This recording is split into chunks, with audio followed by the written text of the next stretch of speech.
Hey folks, Mr. Gage here from the East Cleveland Public Library. I just wanted to give you a quick update on our garden beds. You can see that Mr. Cooper, Mr. Dillard, and their team have been really hustling and putting these beds together. We're definitely going to have everything tried to fill up by Founders Day on May 30th. But today, we're going to start putting in some of our tomatoes. I want to put a couple tomatoes in this lower bed. We're going to put a couple tomatoes in this lower bed. And then we've got our yellow squash over here. And our zucchini squash over here. So we've got a bunch of good seedlings started. We're going to try and get, these are 3x3 beds. So we're probably going to get 4 big plants out of each one of them. And then we're going to stake them. And they'll grow probably about 6 feet tall. So that's why we want to give them a lot of room to grow. But the first thing we have to do is get some of these weeds out of here. Alrighty. And then also, we are racing. I don't know if you can see the storm clouds, but there is a storm coming. And so we're racing against the clock. Also, today we are having our community mothers or baby shower and mother support group. So there are a lot of people volunteering and working for that.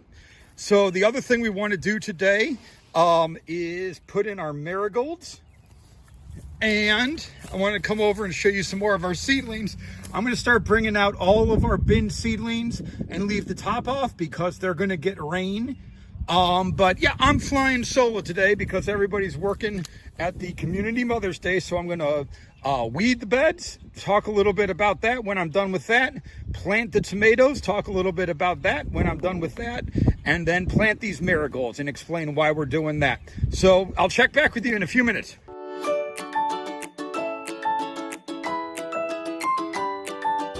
Hey, check it out. It's our friendly earthworm. He's going to help out in the soil, so we're going to leave him in there. I just wanted to show, this proves that we've got some really good, healthy soil, and we're going to have some great plants.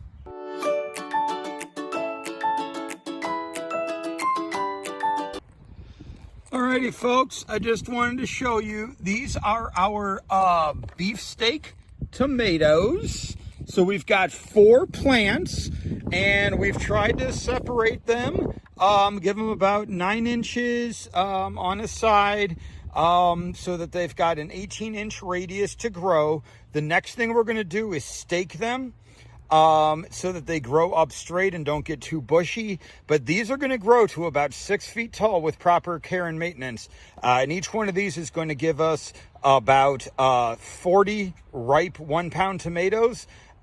So that's the idea, is that we'll get about 160 tomatoes out of just this one bed.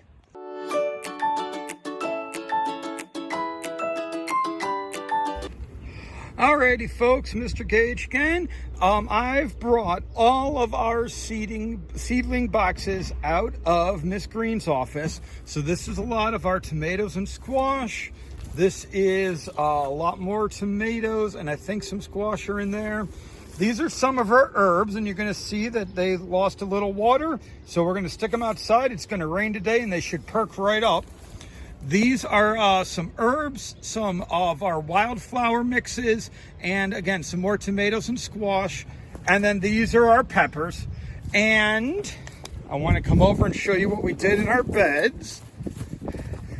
These are our beefsteak tomatoes, and you can see in the corners, we've tried to get some marigolds going. Let me show you the other ones. These are going to be our yellow pear tomatoes, and again, little bits of marigolds at the corners, hopefully to keep away the critters. These are going to be our yellow squash, again, surrounded with marigolds. And this is going to be our green zucchini. And again, you can see we put some marigolds around the corners to keep the critters away. You can see we've staked our vegetables, especially the ones that were growing really big. And as soon as the rain comes, these are going to be watered. I'll show you the stakes on these. These are our beef steaks. And you can see that's probably a good close-up. It's just a little piece of that Velcro tape around a pole. These are bamboo. The other ones are covered metal. But that's all we're doing to give our tomatoes and our squash and our zucchini a good chance to get started, gives them a little more structure while they're trying to get acclimated to this dirt.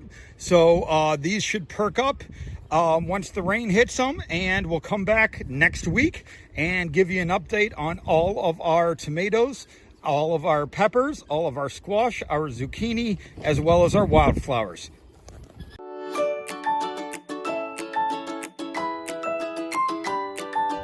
One more thing I wanted to show you. These are all of our weeds, and you can see there's roots in there, lots of leaves, but these will create a lot of good nitrogen and some of the other nutrients that we want in our garden. The problem is we just don't want the plants there. So we're going to leave this out and let the rain fill it up, and hopefully we're going to be able to make like our own kind of natural organic fertilizer, liquid fertilizer, simply by soaking these leaves and extracting the nutrients in them. So we'll keep you posted on that as well. But right now, these are just all the weeds that we've pulled out. We've kind of ripped them up, shredded them a little, just ripped them a little so that all their stems are broken, all their leaves are torn.